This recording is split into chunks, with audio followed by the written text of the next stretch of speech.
Muito bem, estamos de volta em mais uma edição do programa Nota Clássica. Douglas Filenga, Gabriela Batista. Gabriela Batista.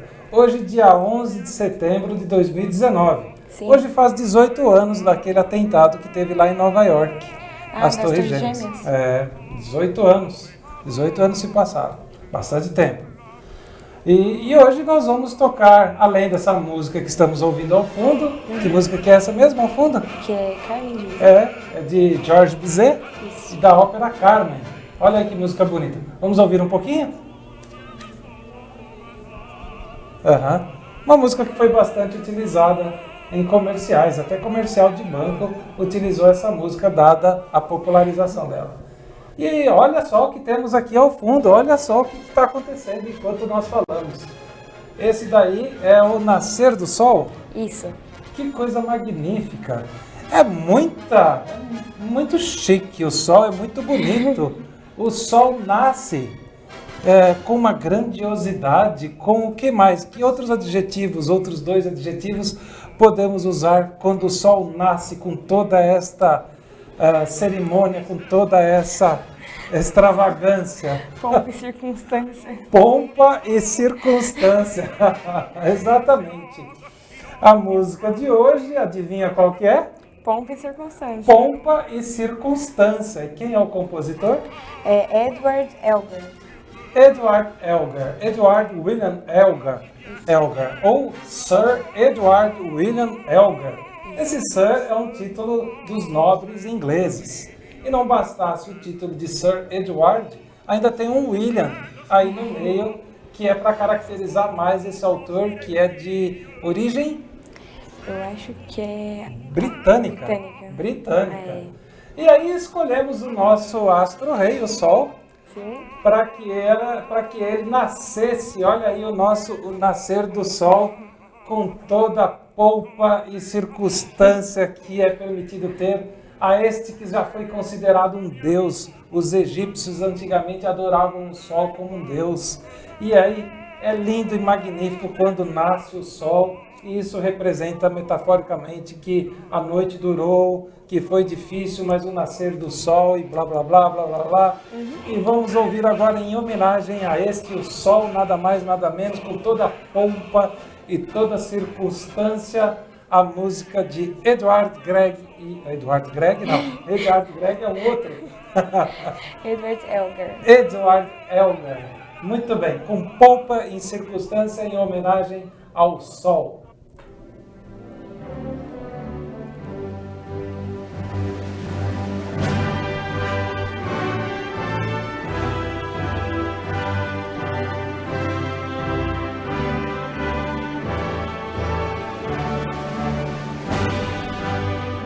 E assim surge o Sol. Olha que coisa magnífica, o nascer do Sol. E especificamente, o nascer do Sol, neste lugar, tem um detalhe que aí é um privilégio de quem pode estar lá. Que lugar é esse, Gabriela? Esse município é Jijoca de Jericoacoara. Jijoca de Jericoacoara, é um município. Isso. E especificamente, esse ponto onde estamos olhando fica em Jericoacoara. Isso aí, Jericoacoara. Jijoca de Jericoacoara é grande e nós estamos em Jericoacoara, que fica em qual estado? No Ceará. No Ceará, capital do Ceará, Fortaleza. Quem vai a Fortaleza e quer dar uma chegadinha lá em Jericoacoara, é pertinho. As pessoas pensam em matar tudo num dia só. Não dá. Sabe qual é a distância de Fortaleza, capital, até Jericoacoara? Qual? 300 quilômetros. Nossa. É uma viagem longa. Tem que ir lá, dormir lá. E já que vai dormir, aproveita e vê o nascer do sol lá. Qual é a característica do nascer do sol em Jericoacoara? Lá nessa praia, se pode chegar lá e ver tanto o nascer quanto o pôr do sol no mesmo lugar.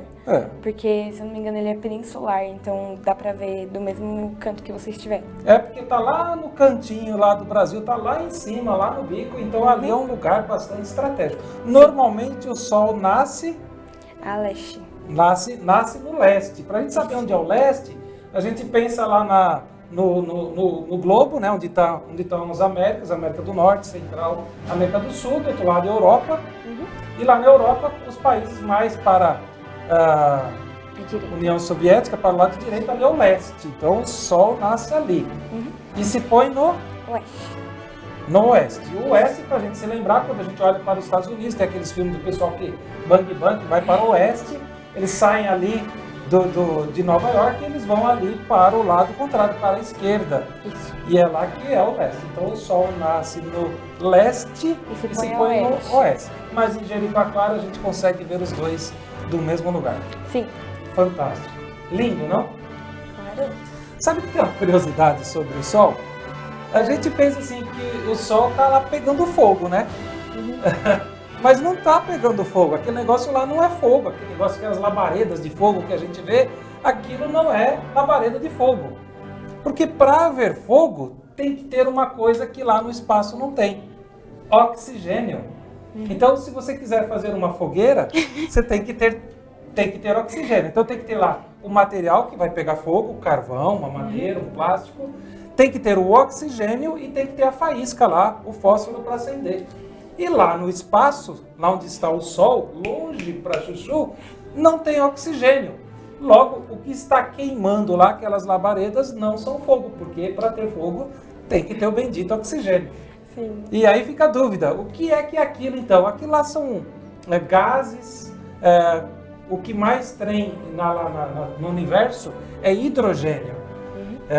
E ali são gases de hidrogênio e outros gases que estão fazendo aquela fusão e geram essa propriedade química.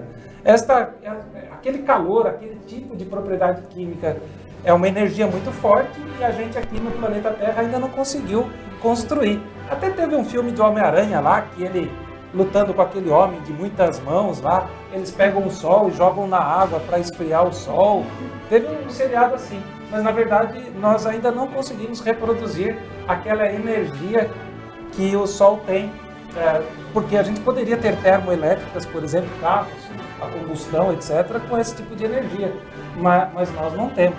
Mas enfim, aquilo lá não é fogo. Aquilo lá é queima de vários gases, sendo o principal deles o hidrogênio. Isso. E é claro, se aquilo fosse fogo e se chovesse, será que apagaria o sol?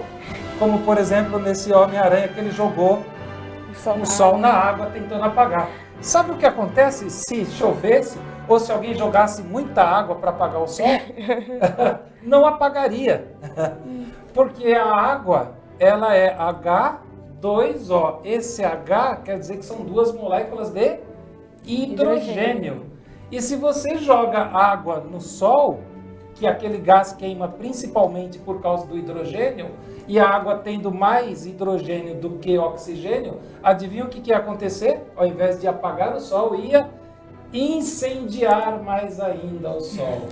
Essas são coisas da química. Estamos entendendo até de química, não só de música clássica. Ai, que interessante. Muito bem. Vamos ouvir mais um pouquinho dessa música? Olha que coisa linda.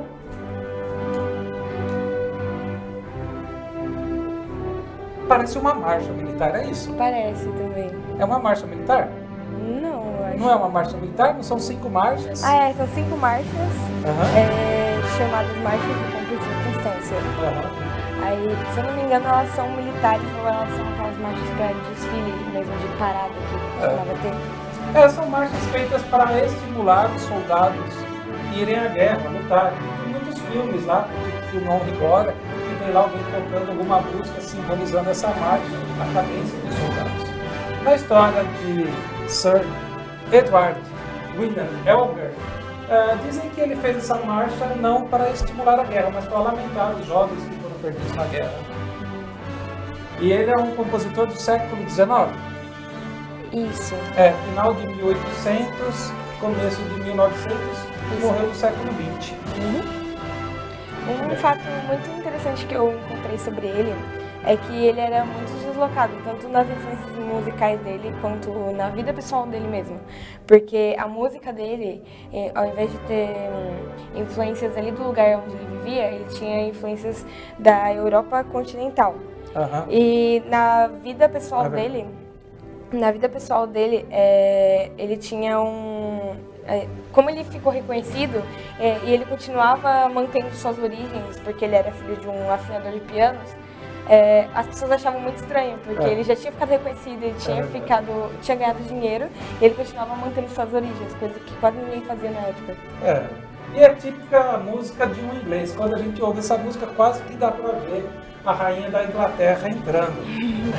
Aliás, essa polpa em circunstância é exatamente quando chega um momento de formatura, né? O pessoal entra com toda a pompa em circunstância. O que quer dizer pompa e circunstância? Normalmente quando a pessoa fala que uma pessoa tá pomposa, normalmente dizem que ela tá chique, ou elegante. Que ela tá chique, circunstância cumprindo toda a etiqueta. Isso. Com bastante glamour. A palavra pompa e circunstância em inglês, como que fica? Pomp and circunstance. Isso. É que as duas palavras têm origem lá no latim e no grego, tanto para o inglês como para a língua portuguesa. Por isso essa forte semelhança. Isso. E é pompa, não é polpa, não. Já pensou falar música polpa e circunstância? Polpa é aquela coisa de uma fruta processada que vai virar um suco. E pompa, aí sim é essa coisa pomposa, glamourosa. Né? Muito bem. Temos mais alguma curiosidade? Eu encontrei mais algumas coisas sobre Jijoca de Jericoacoara.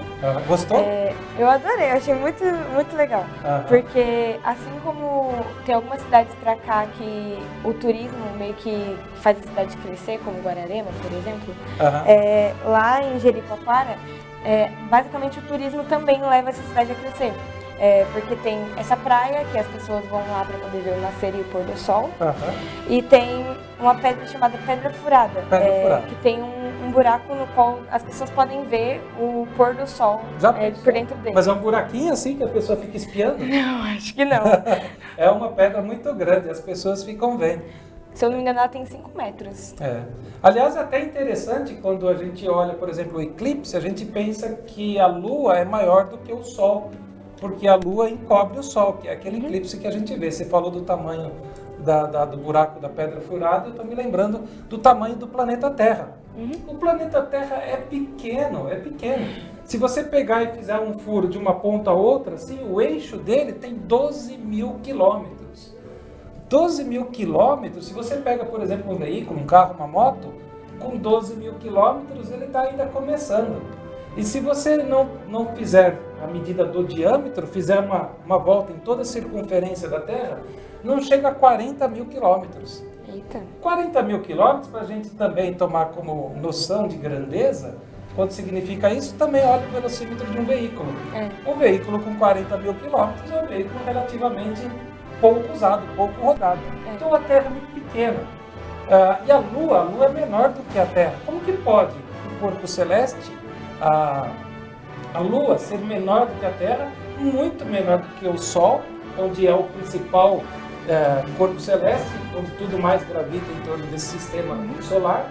Como que pode isso? É como a gente olha um caminhão. O caminhão é muito grande, mas a gente põe o dedo assim na frente, quando o caminhão está muito longe, e consegue, com o dedão, esconder o caminhão. Então, quando a Lua cobre o Sol, não é porque a Lua é maior, é porque o Sol está muito. Vou falar mais um muito. Muito, porque está muito longe. E ele é gigantesco. Muito maior do que a Terra e a Lua e por aí vai. E aí com toda... Tem mais alguma curiosidade que você gostaria de comentar? Só que essa marcha, ela foi apresentada pela primeira vez em 1901, em Liverpool. Em Liverpool. E ela chegou a ser usada em um filme. Não foi usada em um filme. Mas ela foi usada em um congresso em Portugal, no Palácio de Cristal. Lá em Lisboa, acho que é. Não, é em Porto. Em Porto, isso aí, para cima de Lisboa um pouco, mais ao norte. Legal. Muito bem. E agora com toda a pompa e circunstância, nós vamos fazer aqui uma mágica. Porque existe lá, em Jericoacoara, uma duna, um banco de areia, uma montanha de areia. E as pessoas, quando o dia vai terminando, todas as pessoas vão para esta duna e ficam lá no alto, observando o pôr do sol, que é fantástico. Então pessoas vão lá, choram, se abraçam, prometem um monte de coisas, a maioria deve ser verdade. Fazem promessas de regime, de cursos de inglês, de casamento, de pagar dívidas, de serem melhores pessoas. E outras vão lá para apreciar pura e simplesmente o sol, o astro-rei, com toda pompa e circunstância, se pôr e que voltará no dia seguinte. E agora o que nós vamos fazer, já que a gente não pode subir a duna do pôr do sol, nós vamos trocar o nosso cenário aqui. O cenário mágico, de uma maneira mágica, vai deixar de ser esse lindo nascer do sol com força e vai se tornar o pôr do sol. Mas nós vamos imaginar que estamos lá na duna do pôr do sol. Vamos ouvir, eu vou ficar quietinho, isso é possível. E nós vamos ouvir a música e ver o pôr do sol acontecer rapidamente aqui. Preste atenção para não perder o detalhe. Então, por favor, toque a música naquele período em que nós combinamos, naquele momento, e na sequência você substitui o nascer pelo pôr do sol e nós vamos olhar. Aí. Muito bem.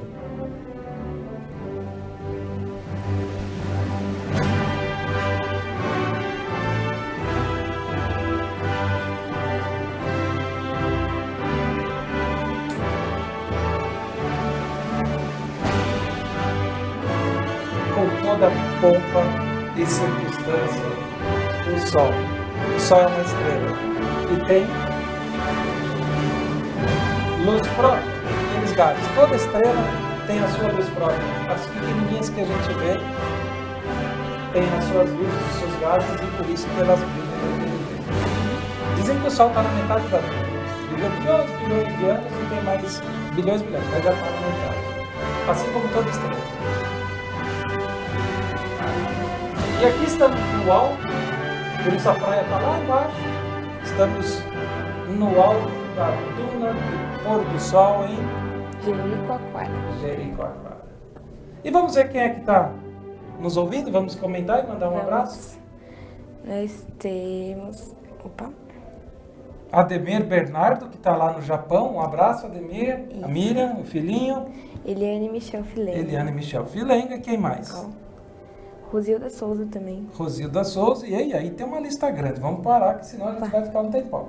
Então, todo mundo que quiser assistir esse programa, a gente envia por WhatsApp, tem no Facebook e pode se inscrever no canal.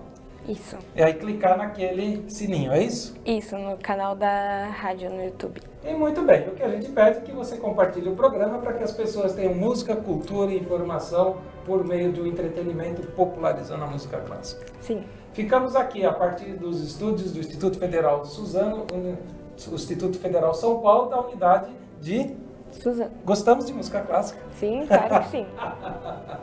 Obrigado. Tchau. Até semana que vem. Tchau.